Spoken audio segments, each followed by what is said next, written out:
Tá. Ao vivo. Você já tá craque aí, né? Já. Só atualizar que já vai aparecer.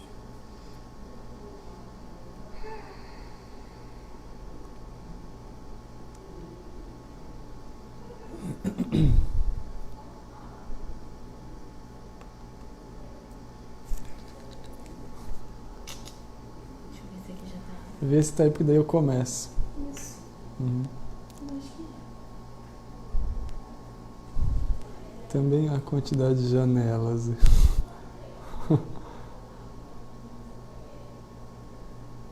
já. Uhum. Então estamos ao vivo. Obrigado, Little Joyce.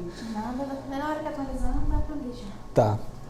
Então, vamos começar a nossa quinta catequese. Obrigado pela sua presença. Meu computador está abrindo ainda aqui a página da Pascom. Já já eu vejo quantas pessoas estão online, quem já postou algum recadinho.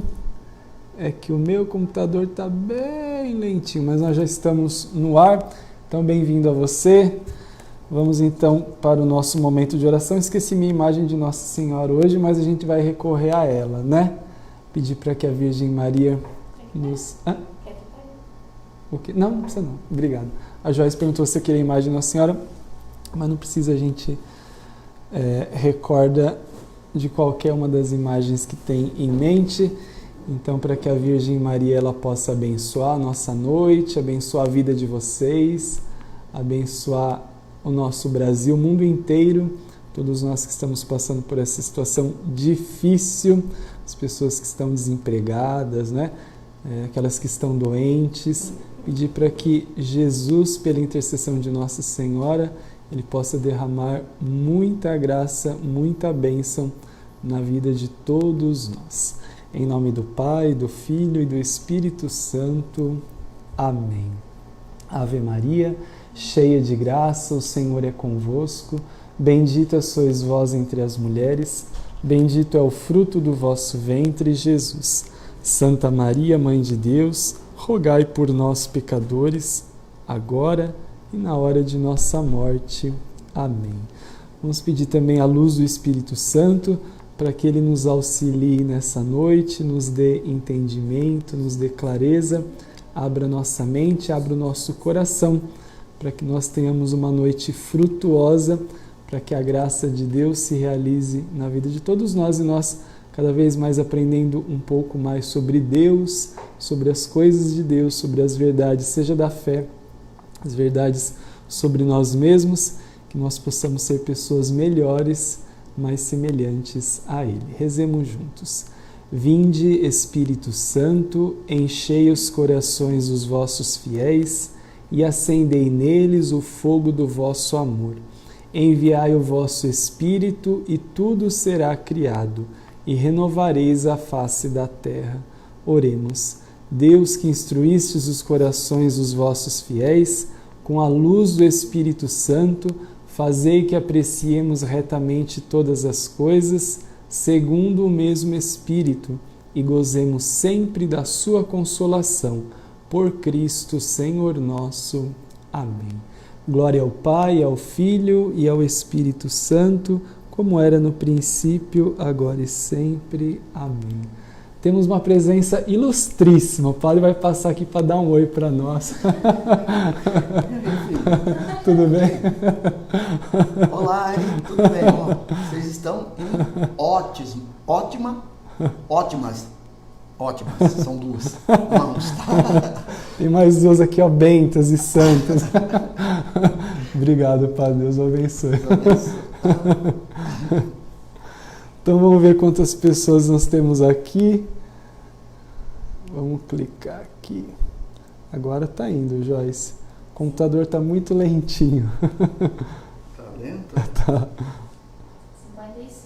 56 pessoas, Joyce? Aí, daqui a pouco já abrem os comentários. Aí. O Cleiton tá aí, ó. Cleiton da Pascom, deixa eu subir lá. A Kátia Martins, a Lucinda Zini, o Cláudio Henrique lá de Araçatuba, Claudinho. O Claudinho da Pascom lá de Araçatuba. É o chefe da Pascom diocesana. O Jorge Antônio, a Dirce Barbieri, a Denir Vitório Souza, a Maria Martins, a Kátia Martins, o Marcelo Akira, ou o Marcelo Akira, ó, nosso chefe da Pascom aqui. O incansável, Akira, o incansável, como o padre me lembrou. Akira, um abraço. Hoje o Akira não está aqui, normalmente ele está, né? O incansável, quase todas. Então a Akirinha está acompanhando, o Luiz Bosso, a Luzia Luperini, Claudinei Donero, a Maria Aparecida, o João Paulo Galdino, lá de Araçatuba, a Rosa Mônica Penasso, o Domingos Riso, a Ana Datrino, aqui de Mirandópolis, a Lisa Luperini, a Isabel Bessa, a Roseli Mardegan, a Sila Marques, o Lucimauro Zambon, o Eduardo Maciel, a Sônia Aguiar, a Aparecida Oliveira, Patile Ferreira, Vilma Silva, Danusa Jorge Léo Augusto, o Reinaldo e a Marli Coradelli, a Cristina Guinami, a Cristiane Montalvão, a Tereza Riso, a Carmen Lúcia Taldivo, o Neto Ferreira, a Rosa Mônica Penasso, não sei se já falei, se não, Rosa Mônica, o Alisson Salessi, a Cibele Luchetti, a Roberta, Adriano e o Cláudio, a Sônia Cunha e a Daniele Baroni, e a Edilane Maia e o Kleber Maia. Sejam bem-vindos, Deus abençoe. Temos 73 pessoas agora, então vamos dar início ao nosso tema de hoje. A gente completa, encerra, claro que não é uma completude mesmo, a gente só encerra. Na verdade, esse tema, tratando das virtudes morais, na verdade, como é de si, assim, bem natural, a gente só tratou a coisa assim, por cima, né, em uma hora, diante das minhas capacidades também, né, em uma horinha não dá para falar tão pouco. E essa virtude, em especial a virtude da justiça, é aquela que vai ficar assim mais comprometida, porque talvez seja aquela que demande mais tempo para a gente tratar, porque nós estamos tratando aqui das virtudes, então a gente está tratando do ser humano, mas justiça, é claro, que é um tema, uma palavra, inclusive o conceito, que vai extrapolar, né? Não só enquanto virtude, né? Mas ela extrapola, né? Esse campo pessoal, né? E abrange todo o mundo, onde tem um ser humano em relação com outro, existe a necessidade da justiça.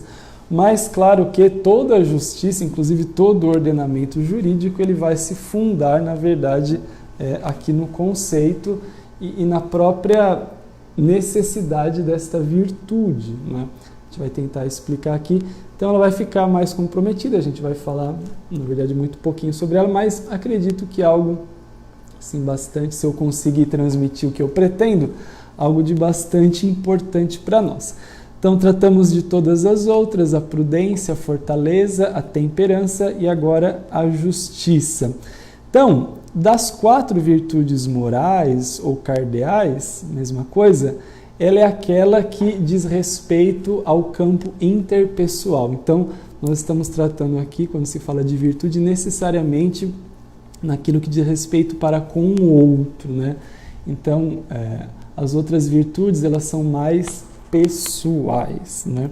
Enquanto que a virtude necessariamente ela diz respeito ao meu relacionamento com o próximo, né? Por isso que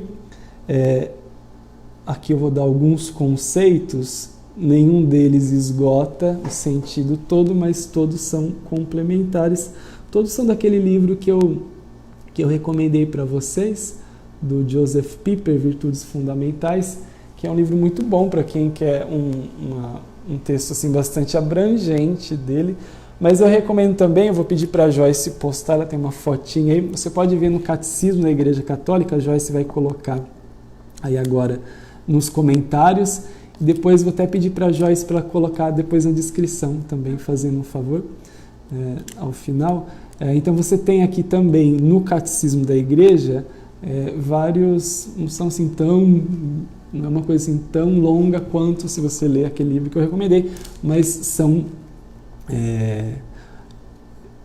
trechos assim, muito precisos, porque o Catecismo da Igreja ele tem que ter uma precisão, né? Então acho que você vai fazer um bom uso lendo todos esses números, esses parágrafos do nosso catecismo. A Joyce vai postar e não tenho tempo para ler livro, né? O livro que você recomendou é muito grande, sei lá, deve ter umas 300 páginas. Então fica com o catecismo, que está ali bem pontuado. E claro, a coisa é aquilo mesmo, né? Se está no catecismo, é ensinamento da igreja, é aquilo mesmo. Então, virtude da justiça, dar a cada um aquilo que lhe pertence. Estou falando de que alguém roubou outra pessoa, não, então você tem que dar para ela aquilo que lhe pertencia, foi roubado e você vai restituir. Não, estou falando isso, vamos explicar já já. Então você vai dar, quando você fizer um ato justo, né, dar àquela pessoa aquilo que já pertence a ela, aquilo que lhe é devido. Então a justiça aqui vai ter sempre essa conotação. Enquanto virtude, a gente tem um débito para com alguém, né? Débito não entenda aqui necessariamente uma dívida financeira, pecuniária. Pode ser também, né? Porque quando a gente não paga uma dívida, a gente está sendo injusto. Eu esqueci de pagar o meu celular já está quase para... eu preciso ir na lotérica pagar porque eu esqueci. Então eu estou lá, estou devendo os caras da operadora, né? Não é justo, é um ato injusto, foi por falta de memória, eu me esqueci, né? Mas amanhã, mais breve, eu tenho que ir lá na lotérica e pagar aquilo que eu devo. Então, no caso da justiça, não necessariamente, claro, vai dizer respeito àquilo que é pecuniário, financeiro, mas sempre algo que é sim devido. Quer uma explicação boa? Deus precisa de qualquer coisa financeira? Não, Deus não precisa de dinheiro, mas a Deus também a gente deve alguma coisa ou não deve, né? Todo mundo deve alguma coisa a Deus. Então, dar a Deus aquilo que lhe é devido, aquilo que é devido a Deus, aquilo que nós devemos a Deus, é um ato de justiça. Então você vê aqui, e aí dá para entender bem como essa coisa de débito, né, tira um pouco da nossa cabeça a conotação de algo financeiro, uma dívida financeira. Sim, mas não só, vai muito além. De modo que, né, ou seja, se dar a Deus aquilo que lhe é devido é um ato de justiça, dessa forma, a religião, ou seja, a prática da religião, aquilo que a igreja chama a virtude da religião, não é? É algo que nós devemos por obrigação, ou seja, praticar a religião é um ato de justiça para com Deus. Então veja, não é porque Deus está precisando, você está entendendo? Não é porque está faltando algo a Deus, porque às vezes a gente fala assim, bom, né, eu preciso fazer um ato de justiça, né? Aquela pessoa está injustiçada, ela está necessitada de alguma coisa, né? Então eu vou tentar restaurar algo que lhe falta. Então você veja aqui a gente tentando explicar sobre Deus, e esse é um bom exemplo para explicar sobre a justiça. Deus não precisa de nada, Deus não carece de nada, Deus é sumamente perfeito e bom, Ele é autossuficiente, Deus basta a si mesmo. Deus não vai ficar melhor nem maior conosco, né? A criação de Deus, mesmo o ser humano, mesmo os anjos, né, foram criados e lhes foi dada inteligência, nenhum de nós acrescenta nada em Deus. Né? Em Deus não, ele não ficou melhor, Deus não ficou mais perfeito, Deus não carecia de nada. Porém, mesmo assim, nós devemos praticar a religião. Então você vê aí que, né, moralmente falando, nós não estamos falando aqui de religião no sentido assim de uma espiritualidade, uma pessoa que se encontrou com Jesus e a partir de então ela passou aí a igreja. Sim, é claro que, né, em grande parte dos casos é assim que se dá, né? A pessoa, sei lá, até foi batizada, né? Depois deixou a igreja, né? Não teve uma cultura assim religiosa, né? Depois teve lá um encontro com Deus, numa missa, numa pregação, sei lá, numa experiência, mesmo experiência mística. Então são os caminhos de Deus que fazem com que a pessoa se converta a ele. Mas você veja que moralmente, e aqui, como eu tentei explicar, acho que na primeira, talvez na segunda catequese também, nós não estamos falando assim do ponto de vista só cristão, sim, mas não só, né? De forma que os antigos, os gregos já tinham esta visão, né?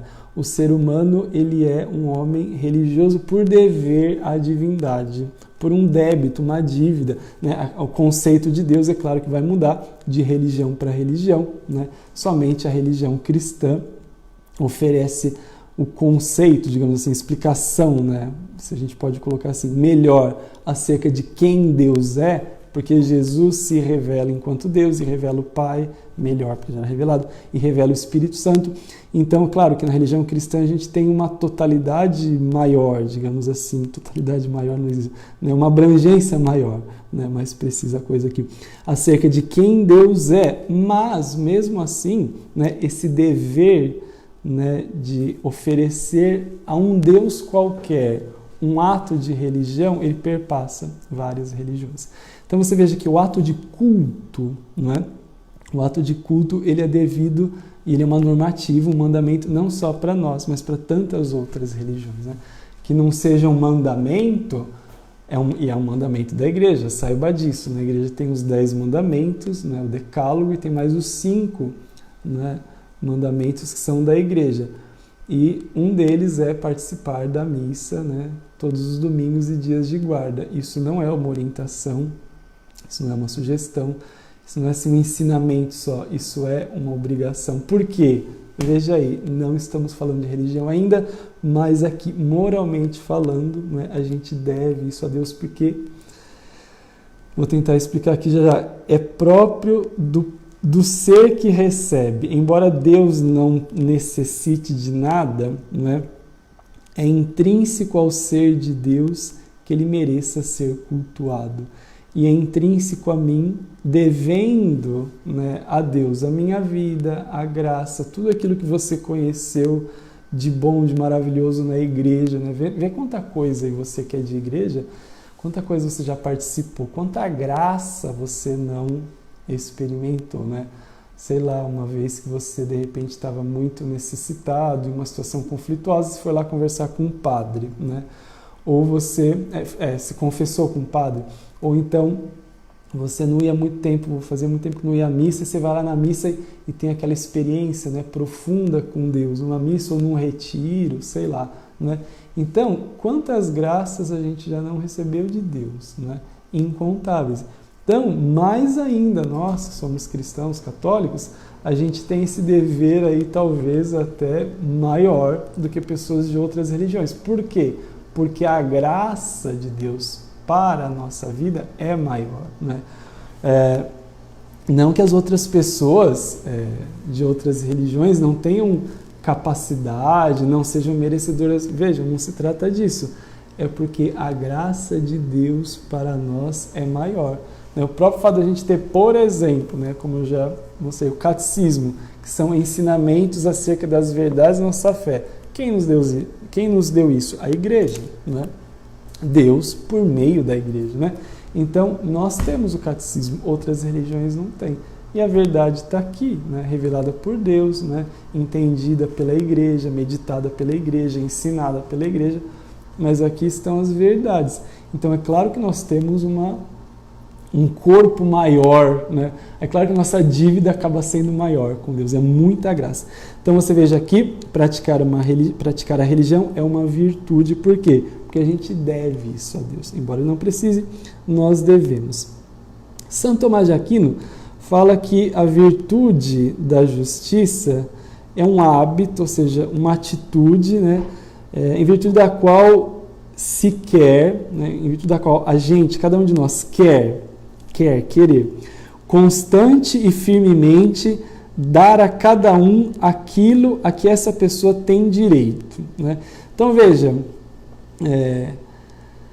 é claro que cada pessoa que pratica um ato justo, ela está fazendo uma obra de justiça, ela está sendo justa, Mas isso não implica que necessariamente ela seja justa, né? Ela tenha isso como um hábito interiorizado, podemos assim dizer. Então, esse conceito de Santo Tomás, ele é muito profundo porque se trata assim sempre, né? A justiça vai se tratar sempre quando a gente realiza algo bom, mas quando tanto Santo Tomás quanto os escolásticos, todos, né? Pessoal que estuda teologia moral, e na verdade todos os teólogos, quando eles falam de hábito, na verdade é uma atitude, não é um ato pontual, é uma constante ou ao menos uma tentativa.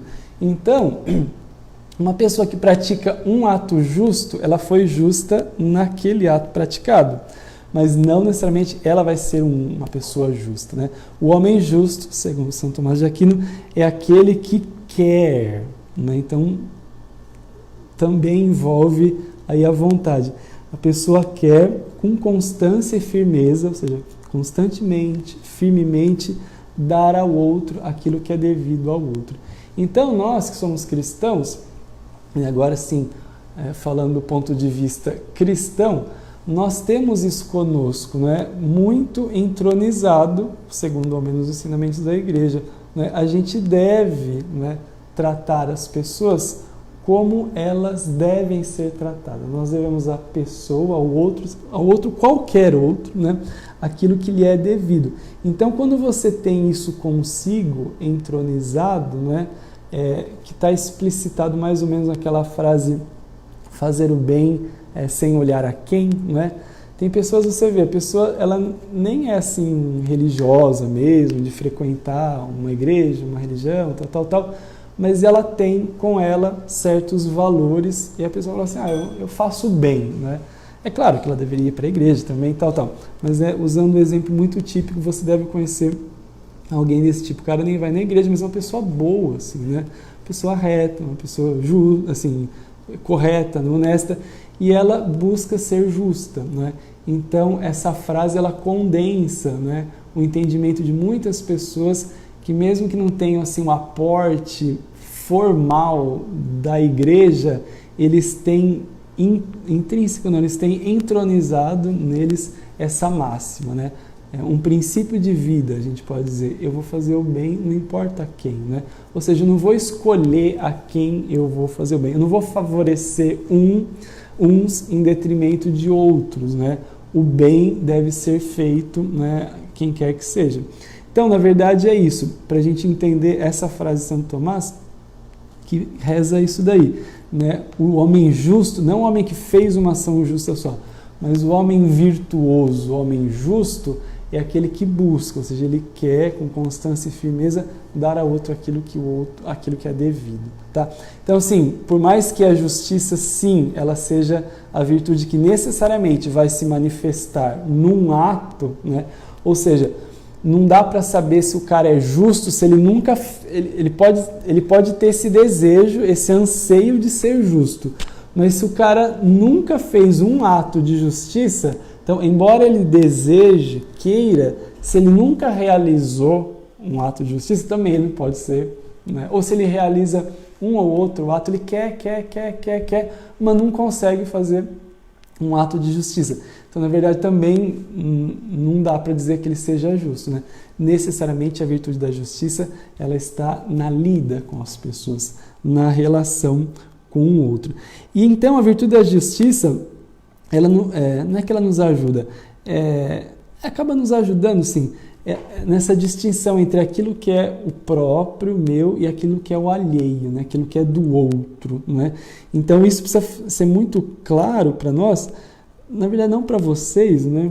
Para nós seres humanos, porque hoje nós vemos uma corrupção não completa, mas assim, generalizada disso daí, né? Essa indistinção entre aquilo que é meu e aquilo que é do outro, ou indo um pouco além, a gente não vai ter como abordar isso aqui, entre aquilo que é meu e aquilo que é de bem público, né? A gente vê isso aos rodos. Aqui no Brasil é o país da corrupção assim, escancarada, disseminada. Então, não tem limite, não tem fronteira, né? Aquilo que é do bem, aquilo que é público pode ser meu na cabeça de muita pessoa, né? Ainda que seja um pouquinho, ainda que seja uma coisinha pequena. mas infelizmente é uma coisa que corrompe o interior da pessoa, né? É uma desordem, porque a virtude da justiça, ela estabelece essa ordem. Lembram-se, não sei se você estava no encontro passado, a gente falava sobre a temperança, que era uma ordenação aqui, ó, de dentro, né? Não só na mente, não é só uma virtude intelectual, a temperança, mas é do ser todo. Então é uma auto-organização, a gente falava da virtude da temperança. No caso da justiça, é uma ordenação entre eu e o outro, eu e o próximo. Por quê?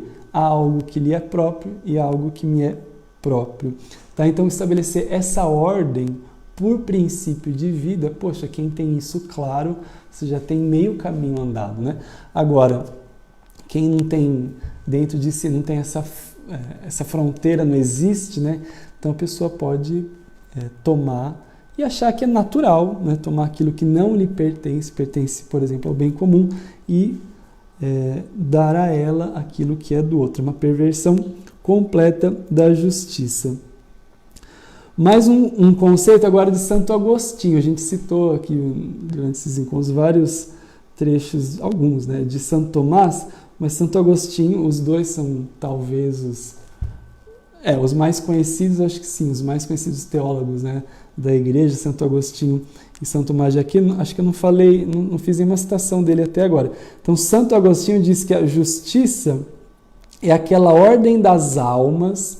Veja, Santo Agostinho é um mestre interior, não que Santo Tomás não seja, mas ele fala muito, né, sobre si mesmo. Inclusive eu recomendo uma leitura do livro Confissões, de Santo Agostinho, livro maravilhoso. Se a Joyce quiser colocar aí, Joyce, Confissões de Santo Agostinho. Então é um homem que voltou-se muito para si mesmo, né, e voltando-se para si, conhecendo-se, né, descobrindo Deus dentro de si, ele pôde nos dar maravilhas, né? Santo Agostinho tem uma obra enorme que a gente pode consultar. Então, segundo ele, a justiça é aquela ordem das almas, segundo a qual não nos tornamos servos de ninguém a não ser do próprio Deus. Olha que coisa mais legal e interessante. Por mais que todo ato justo dependa de uma ação, né? Então, só consigo dizer se uma pessoa é justa se ela realmente agir justamente, né? Vem Santo Agostinho já na esteira da outra frase, embora Santo Agostinho seja anterior a Santo Tomás de Aquino, séculos, ele diz assim que essa ordenação das almas, ou seja, do nosso interior, segundo a qual a gente não se torna servo de ninguém, ou seja, é uma libertação interior, né? Então você veja, não é só dar ao outro aquilo que lhe deve, né? Mas você faz um baita bem para você mesmo. Na verdade, isso traz paz interior, né? Por isso que a pessoa justa é o que popularmente a gente chama, né? A gente diz, melhor dizendo, né? Não há nada melhor do que poder deitar a cabeça no travesseiro e dormir em paz, ou seja, uma boa consciência, não é verdade? Então, Santo Agostinho vai dizer, é isso aí mesmo, a gente não está se tornando servo, a gente está se tornando escravo de ninguém, né? A não ser de quem? Do próprio Deus. Veja, nem de si mesmo ele fala, né? Só Deus deve ser o nosso Senhor, né? A escravidão, o serviço, ou seja, a entrega total, né, e uma disponibilidade total a nada nem a ninguém, a não ser ao próprio Deus. Mesmo que você seja casado, né? Você não se casou para ser servo e escravo do seu marido, da sua esposa. Casou? Não. Agora, com relação a Deus, sim, né? Por quê? Porque nós viemos de Deus. Ele realmente é o nosso Senhor. Ele é o Criador, né? Nós só temos existência, a gente só vive, a nossa vida depende dele, né? A gente tem o ser por participação, dizia Platão. Então, nossa vida, qualquer respirar, 1 microsegundo, não sei se esse termo existe, da nossa vida, depende de Deus nos manter na existência, na vida. Então, o que é que a gente deve a Deus? Tudo, né? Sem Ele, nós não existiríamos, né? Então, de Deus vem tudo. Não vem a maldade, mas tudo que é criado vem dele. Então, a Ele sim, a gente pode se devotar como servos, como escravos. Nossa Senhora não falou isso? Depende da tradução. Quando ela conversa com o anjo e o anjo diz a ela quem ela seria se ela aceitasse o projeto de Deus. Daí que ela responde, eis aqui a serva, ou na outra tradução, escrava do Senhor, né? Faça em mim segundo a tua palavra, fala para o anjo. Então, olha que bonito, né? Então, na verdade, é mais do que tornar-se senhor de si mesmo. Em partes, isso está certo. A gente deve ser senhor das nossas ações. É claro, né? Você deve se assenhorar. É você quem faz. É você quem age retamente ou não, justamente ou não. Não é Deus que age por você. Então, é claro que a gente tem que ter o domínio das nossas ações, das nossas faculdades. Por isso, até o estudo aí, um pouquinho aqui, sobre as virtudes, para a gente se assenhorar de si mesmo, ou seja, de ser dono de si mesmo, mas não absolutamente, né? Porque ninguém tem condições de se assenhorar, de ser dono totalmente, porque mesmo que você tente, né, a gente erra, né? Agora, Deus não. Então, diante dele, sim, é possível e é devido e é bom e necessário a gente devotar toda a nossa vida e a nosso serviço, ou seja, a nossa escravidão, digamos assim, a Deus. Então você veja aqui, estudar, meditar e mais do que isso, né? Realizar atos, ações justas é algo que nos liberta, né? Interiormente, isso é algo impagável. Uma coisa interessante, ó, vamos ver se eu vou conseguir explicar aqui. O ato justo, o ato quando você realiza um ato de justiça, na verdade está em segundo lugar. Em primeiro lugar vem uma outra coisa. Ó, se o ato de justiça consiste em dar a cada um aquilo que é seu, aquilo que é do outro, da outra pessoa, é porque o ato de justiça é precedido de um outro ato pelo qual uma coisa se torna pertença de alguém. Então veja, se a justiça é dar ao outro aquilo que é devido à pessoa, aquilo que a pessoa tem por direito, digamos, então, por primeiro, essa pessoa já tinha direito daquilo.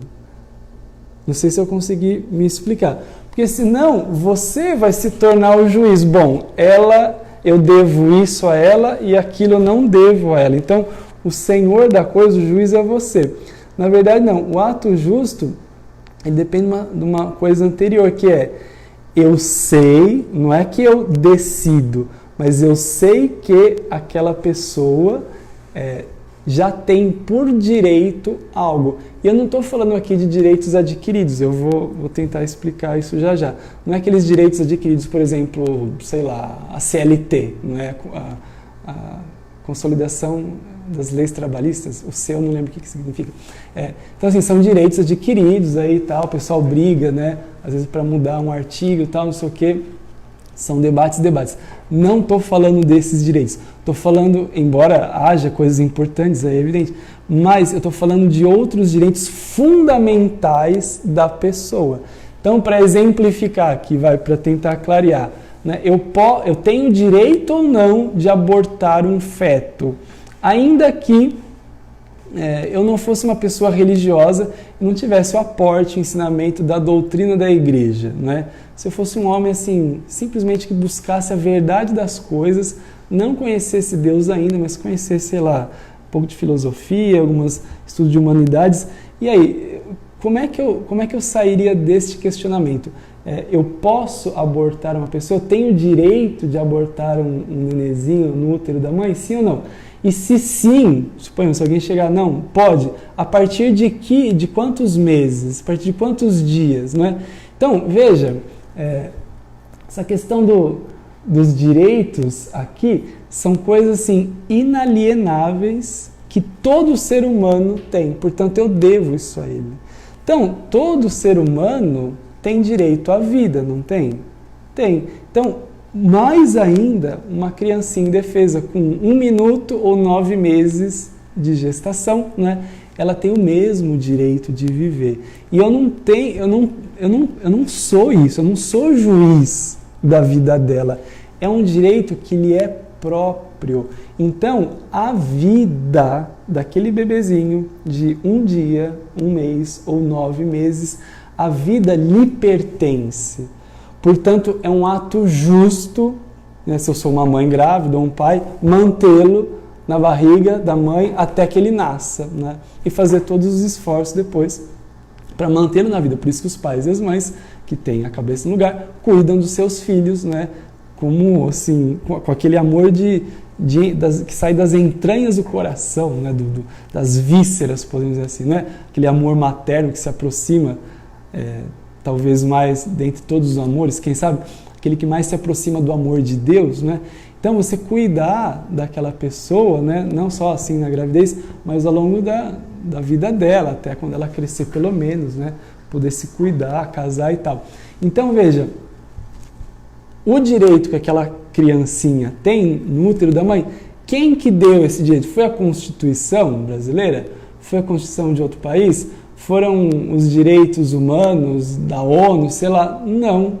Isso daí são regras, normativas jurídicas que vêm, por escrito, buscar salvaguardar um direito que essa pessoa já tem, né? Então, quem deu esse direito a ela? Ninguém, já é próprio dela.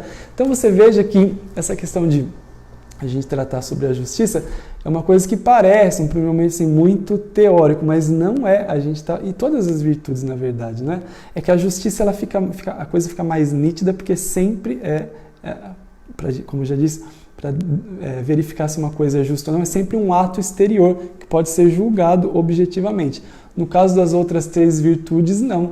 Não dá para você entrar no coração, na mente da pessoa para saber se o ato que ela cometeu é um ato de prudência ou não, de temperança ou não, se ele é uma pessoa que tem fortaleza ou não, né? É muito difícil isso, né? Você julgar. Agora, no caso da justiça, é algo objetivo, né? Então, nesse patamar que eu estou falando, né? São direitos que cada ser humano, por ser pessoa humana, já tem, né? Então não foram coisas que lhe facultaram depois. A gente conseguiu, sei lá, um aumento salarial e agora nós temos direito, é um direito adquirido, não pode voltar atrás. Não estou falando disso, estou falando coisa que a pessoa, enquanto ser humano, ela já possui. Então você veja que antes de eu tratar essa pessoa com justiça, estou dando exemplo aqui do bebezinho que está no útero da mãe, por primeiro eu tenho que identificar racionalmente que aquela vida, né, ou seja, ela se manter viva, aquilo já lhe pertence. E porque aquilo já lhe pertence, eu não posso tirar. Portanto, foi feita a votação no Supremo, acho que sexta-feira, né, sobre a questão do aborto, se era possível ou não para bebês que pudessem ter anencefalia causada pelo Zika vírus. Então, veja, quando a gente discute isto que eles discutiram sob este prisma, você vê que a discussão é inócua, né? Não tem sentido, não tem razão de ser. Aquela criancinha, se ela tem anencefalia ou não, por ela ser uma pessoa humana, ninguém deu direito a ela de viver, ela já tem, né? Ou seja, agora sim, ponto de vista cristão, quem é que deu o direito a ela de viver? Foi Deus, né? Então, Deus deu o direito, Deus deu a vida a ela. Portanto, atentar contra a vida dessa criancinha, é claro que é atentar contra o próprio Deus. Meu Deus do céu, né? Então, você vê que o aborto, e não só o ato de abortar, porque às vezes muitas jovens, né, elas são levadas a abortar, não é?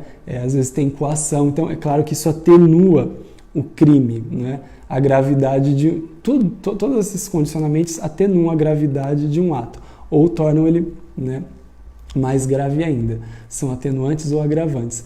Mas aquelas pessoas que, né, elas militam em favor do aborto, por exemplo, então isso, às vezes ela pode nunca ter cometido de repente o cara não é médico, né? Ele nunca cometeu um aborto, tal, mas se ele militar em favor daquilo, pronto, aquilo é grave. Por quê? Porque ele está insuflando, né, pessoas para que aquilo se dê. Então você veja que a discussão sobre o aborto, do nosso ponto de vista cristão, nítido e claro, nem se coloca porque a pessoa tem uma dignidade, podemos assim dizer, própria. São direitos que ela já tem.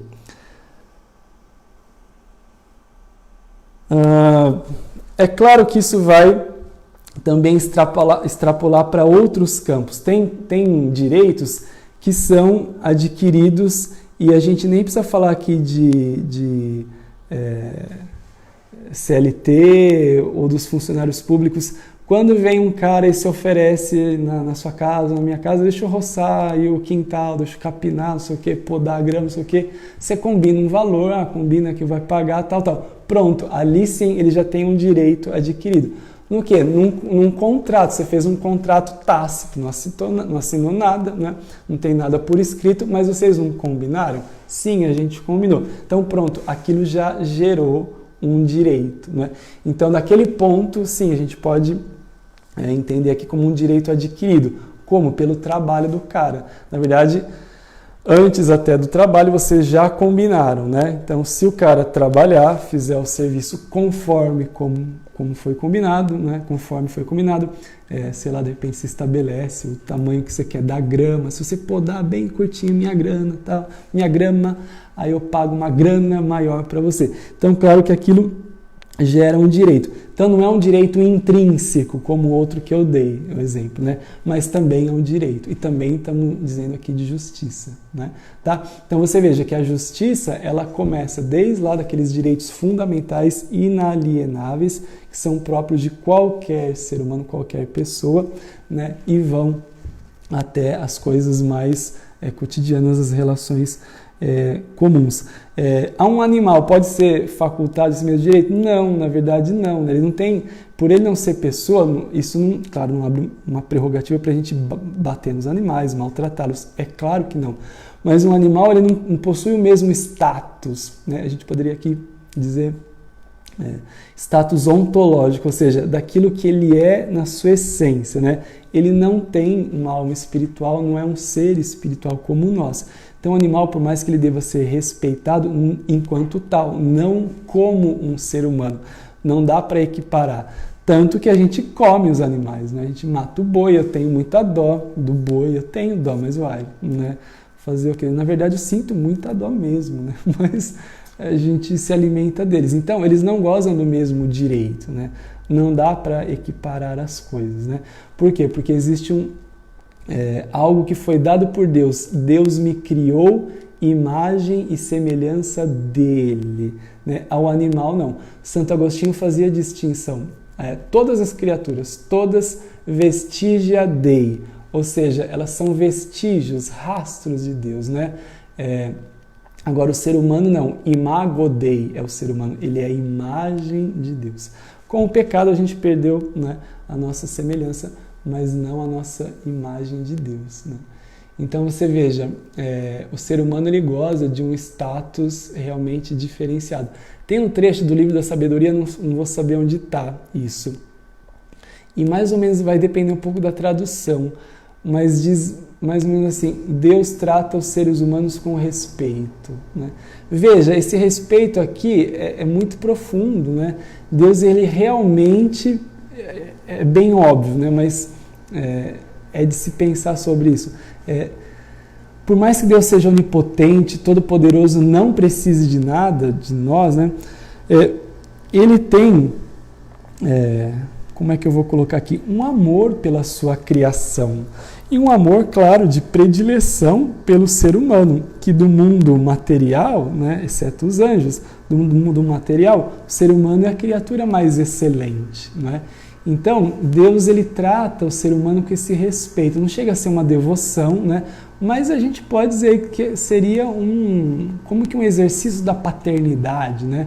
Como que uma mãe que, por mais que o bebezinho, né, ou a criança, né, ela deva, né, obediência à mãe, mas a mãe respeita a criança, respeita as suas necessidades, respeita o horário de sono dela, né? O pai e a mãe respeitam, ainda mais quando é bebezinho, né, precisa de cuidados, a gente respeita o biorritmo, né, da criança. É uma forma de respeito, claro, né?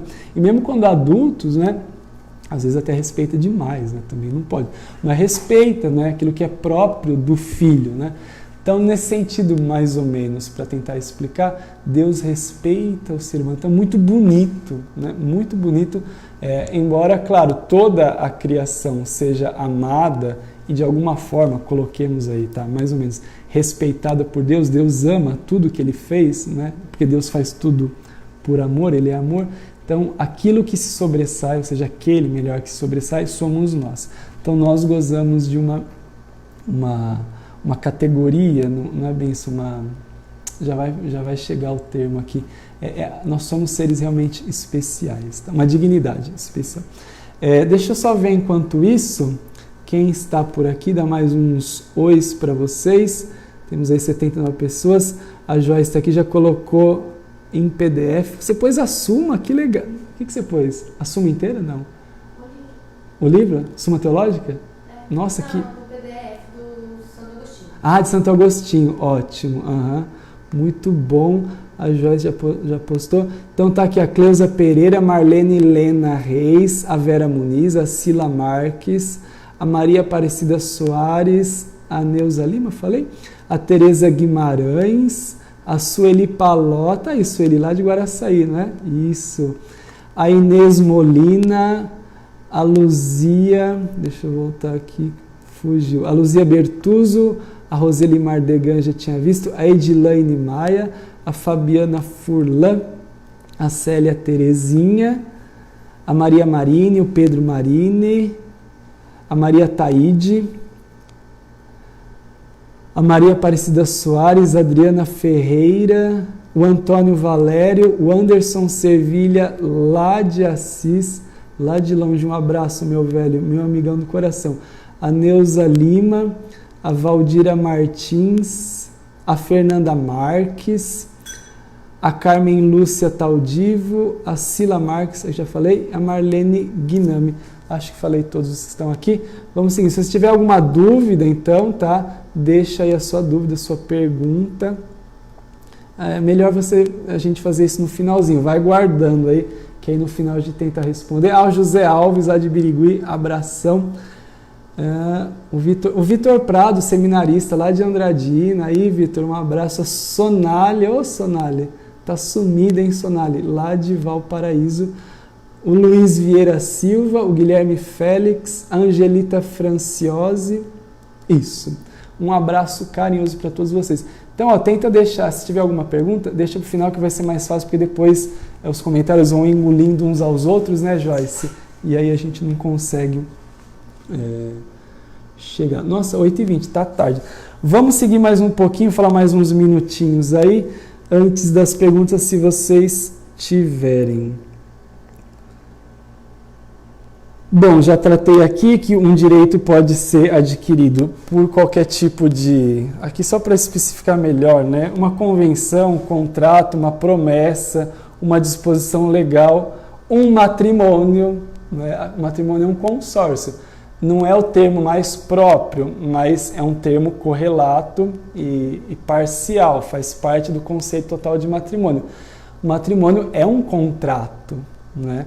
Entre duas partes. O termo apropriado é consórcio, né? Mas é algo que imputa a você certas obrigações. Você que se casou, mesmo o padre tem obrigações, a freira também. Nós, como cidadãos aqui da cidade, a gente tem obrigações. Todos nós temos obrigações. Todos nós as temos. Então, o casamento também, o matrimônio também, viu? Né? No regime civil e no regime religioso, né? Então, aí, você que casou, saiba que você, por ser cônjuge, né, você se casou, então você já goza de um status, né? Então você já tem aquilo que os escolásticos chamam de suum, é o seu próprio, aquilo que lhe pertence, né? Você que é mulher, você que é marido também.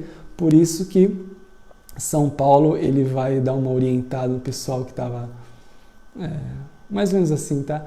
Ainda se casamento vale a pena ou não. Então São Paulo fala assim, bom, aquele que se casa, ele se divide entre agradar o marido e a esposa e agradar a Deus. Ao passo que aquele que guarda o celibato, né, ou a virgindade, né, ele pode se devotar totalmente a Deus. Então, quem decidiu se casar vai saber que tanto os seus afetos quanto as suas energias, elas vão estar divididas. Não que isso seja ruim. Não é ruim, porque o matrimônio foi criado por Deus. Deus assim designou. Mas você não vai ter como se dedicar totalmente a Deus. É claro que você vai se dedicar totalmente ao seu marido. Não pode, né? Como eu falei, Você não é escravo, não é escrava dele. Mas as atenções, as energias, né? Todo o amor é um amor dividido por princípio, né?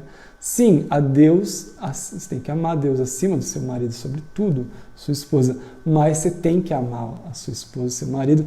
Então, ele, ela, aí, seu marido, sua esposa, eles gozam de um status que lhes é próprio. Por quê? Porque vocês disseram o seu sim. Então, são direitos, a gente pode colocar aqui, né, terminologia que é bem moderna, que é atual, direitos adquiridos. Mas como? Através de uma convenção, um contrato, uma promessa, né, um aperto de mão lá, disposições legais e mesmo um matrimônio.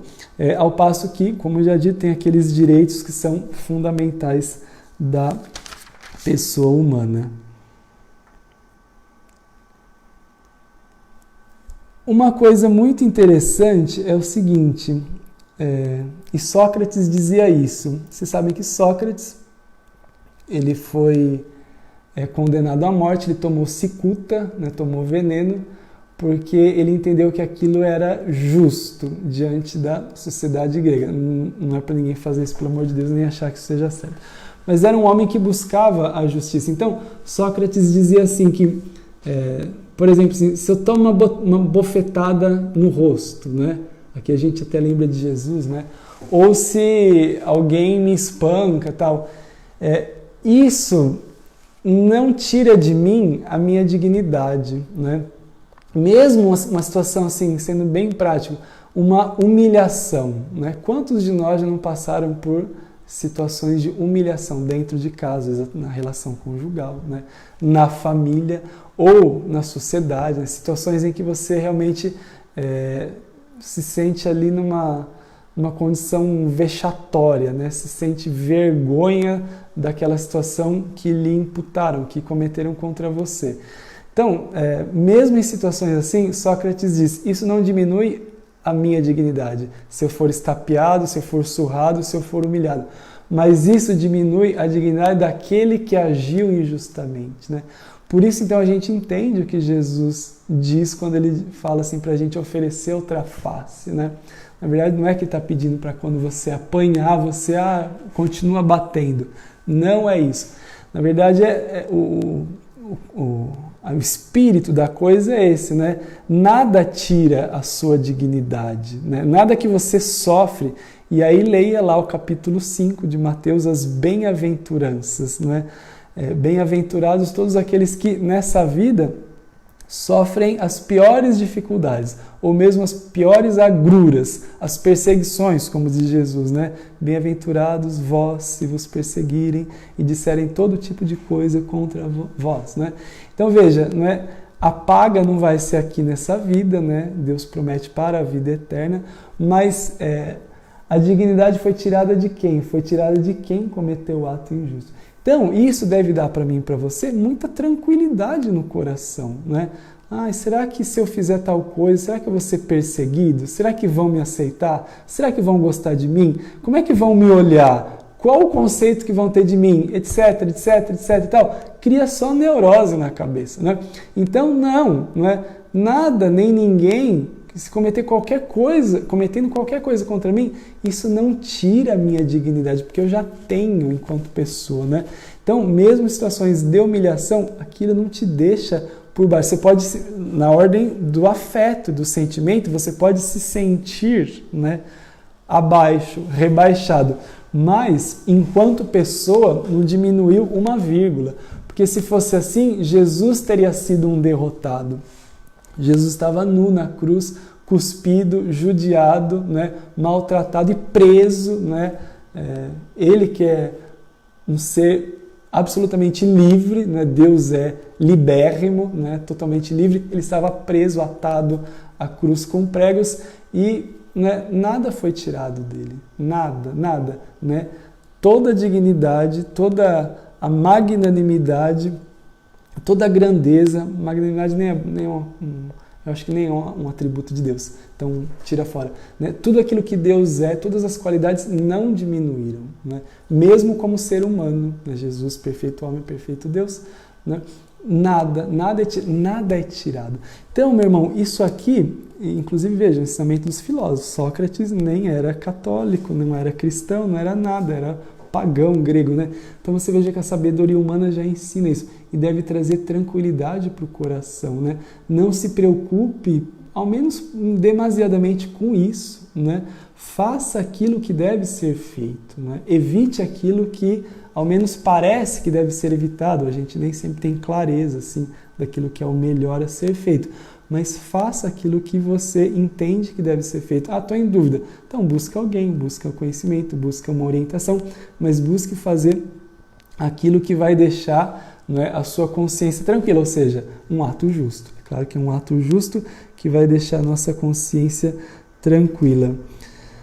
Mais alguns apontamentos, já temos só 2 minutinhos, então você já pode colocar a sua pergunta se você quiser. Vou dar até uma rodada aqui, ver se tem alguma pergunta, acho que não. São 8 horas e 28 minutos. Vou falar mais um golinho, se você tiver alguma pergunta, manda aí para a gente poder tentar responder. Interessante, ó. Santo Tomás, ele diz assim: no amor não existe ato justo. Vou explicar. Porque o ato justo, ele é dado ao outro enquanto outro. Não que a gente tenha que ser um cubo de gelo, né? Não conhecer a pessoa para ser justo. Não é isso. Mas o ato justo, ele independe do nosso afeto para com a pessoa, entendeu? É porque aquela pessoa, ela tem um direito, né? Então é isso que deve mover o meu ato de justiça. Já um ato de amor, não, porque as pessoas se querem bem. Então, ainda que seja um ato bom, tanto um ato justo para com uma pessoa que eu nem conheço, quanto um outro ato bom, né, para uma pessoa que eu conheço e amo, ambos têm bondade, né? Só que um é justo e outro não propriamente se trata de justiça. Por quê? Porque no amor eu estou dando o outro, na verdade, não é aquilo que pertence à pessoa, eu estou dando um pouco de mim também. Então o amor, e não que a justiça seja fria, não é isso. É que o amor envolve algo que vem da nossa paixão, do nosso afeto, do nosso sentimento. Então você está indo além da justiça. Não é que seja mais importante um ato amoroso que um ato justo. Não. Naquele momento em que eu desconheço a pessoa, que ela não tem uma relação assim afetiva comigo, então aquilo é um ato bom, eu devo à pessoa, realizo, né, diante de Deus. Tem a mesma validade do que aquela outra pessoa, eu amo ela, então eu vou fazer uma coisa que vai brotar do meu coração, né? Veja, numa relação de casal mesmo, né? Muita coisa se faz, não é por justiça, porque a outra pessoa, né, tem alguma coisa, um direito que lhe pertence. Não, você faz porque você quer agradar, porque você quer consolar, né? Porque você quer ir além, né? Porque você está apaixonado pelo cara ou pela moça, né? Mesmo namorado talvez mais ainda, né? Na fase de enamoramento, então isso fica mais nítido, né? Então, assim, vem daqui de dentro, né? Brota do coração. Então, digamos assim, não é maior, não é melhor, é distinto. Então, São Tomás diz assim, não se trata necessariamente de uma justiça no sentido próprio. Sim, tem justiça ali, né? Mas não se trata da justiça no termo mais apropriado. E aí a gente entende, é muito interessante, aquele discurso de Jesus, ele está na Santa Ceia, vai lava os pés dos discípulos, e tem aquele grande discurso, você pode ler lá no Evangelista João. Então lá Jesus diz assim, eu já não vos chamo servos, mas amigos. Então você veja como Deus, ele nos trata realmente com amor. E até porque, né, de Deus, na verdade, ele não dá a nós aquilo que é da nossa... que nos é dado por direito. Na verdade, Deus nos dá tudo primeiro por direito, né? Então, nós, assim, seres humanos criados, sim, quando eu reconheço, sei lá, vou voltar ao exemplo aqui do bebezinho no útero da mãe, reconheço que existe nele uma dignidade própria, então eu, com meu ato justo, eu vou salvaguardar a vida daquela criança. Deus, ele age antes disso, ele confere a própria vida, a própria existência. Então, na verdade, o que Deus faz para a gente nem é um ato de justiça, né? É graça de Deus, né? Ou seja, é de graça, nesse sentido também que é voluntário, é benévolo, né? É livre, né? Não é porque por primeiro nós temos uma dignidade, então Deus age de tal forma conosco. Não, Deus conferiu aquela dignidade para nós porque Ele nos criou assim, entendeu? Então Ele é o motivo, na verdade, da dignidade que nos é própria. Então, na verdade, o relacionamento de Deus para conosco é realmente algo da ordem da graça, da gratuidade, do amor, né? Por isso que a palavra diz, Deus, é mais ou menos assim, Deus ama com as entranhas, né, do seu... Deus, claro que não tem entranhas, não sei, Jesus, né? Que no seu corpo biológico, na terra, tinha as entranhas, todos os órgãos. Mas é para dizer que Deus, ele ama com o mais profundo do ser dele, né?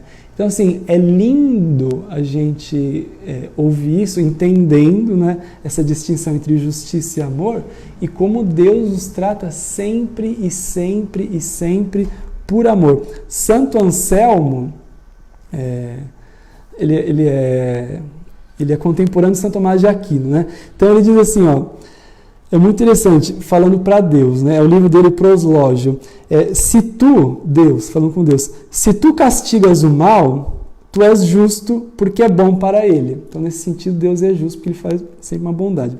Se tu poupas o mal, tu também és justo porque assim convém a tua bondade.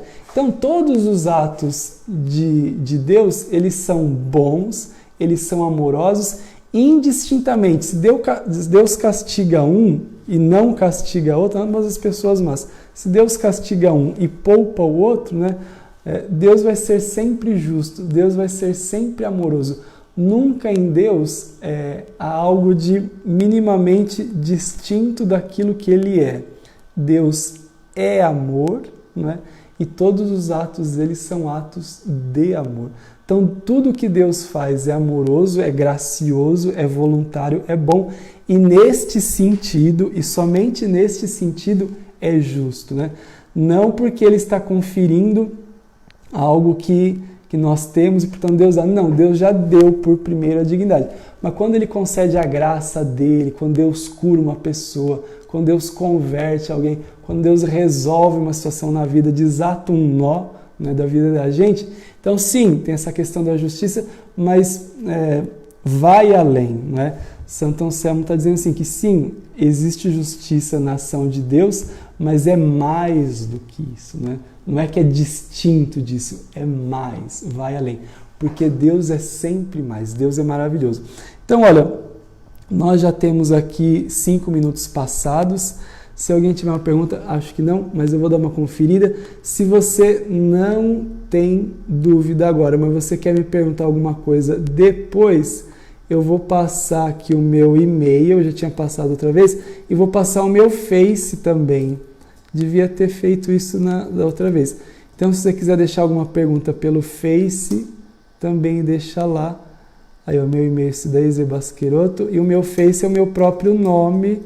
Então, redundância aqui, mas eu vou pôr, tá?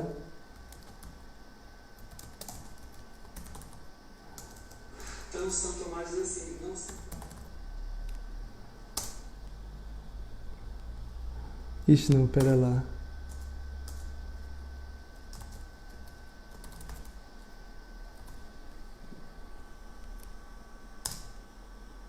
Pronto, com o meu nome aí tá 2 vezes, né? Wilson Moscardi Basqueroto. Se você quiser deixar uma perguntinha pelo Facebook também, a gente responde, tá bom? Então a Joyce postou aí, deixa eu ver a última postagem da Joyce. Ah, já colocou até tudo do catecismo, Joyce? Nossa, a Joyce é competentíssima. A Joyce é mais do que justa.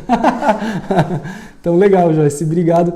Então, deixa eu ver se tem mais alguém diferente. A Giza, um abração, a Maria Taide. Maria Taide tinha falado dela? Não lembro. Maria Taide, a Célia sim, a Lourdes Bonetti acho que não, a Sueli sim. A Maria Madalena Hessler, não tinha falado dela, sempre está aí conosco, um abraço para vocês. A Tereza Mota, acho que a Tereza é lá de Araçatuba, se não me engano, não estou conseguindo enxergar, acho que é. Tereza Mota, Maria de Fátima, a Célia já, Maria Aparecida de Araçatuba, acho que é ela da Capela São José, sim, Maria Aparecida, um abração. Guilherme Félix, isso aí. Então tá bom, 8h38 agora, passamos uns minutinhos. Eu espero que tenha sido, ao menos assim, para dar um pouco de agosto para você, porque realmente de todas as virtudes, das 4, essa é a mais, sei lá, larga, né? Mas todas elas, assim, geram em nós, quando a gente começa a ler, estudar e conhecer e tentar viver, né? Gera em nós realmente um contentamento por você conhecer algo que pode realmente fazer muito bem para a sua vida. Então, eu aconselho a você, nos seus estudos, na sua vida de oração, meditar, rezar sobre essas 4 virtudes, que são as cardeais, né? As morais. Então, tendo alguma dúvida, pode vir aqui também na paróquia, a gente está aí para orientar, tá bom? Amanhã você não vai se esquecer, amanhã tem um momento muito importante, adoração ao Santíssimo, também às 19h30. Então, na adoração, sim, você vai colocar o seu pedido de oração, né? Pode colocar a cidade de onde você está falando, interage com a gente, tá bom? Vai ser um momento muito bonito. E na quarta-feira nós vamos rezar o terço, tudo às 19h30. Então a gente conta com a sua participação. Obrigado, Joyce. Deus te abençoe. O Lucas deve estar assistindo, né? Um abração para o Lucas. O namorado, não, o noivo da Joyce, está sempre vendo a gente. Um abraço para você. Que a Virgem Maria, São José e São João Batista nos abençoe hoje e sempre. Amém.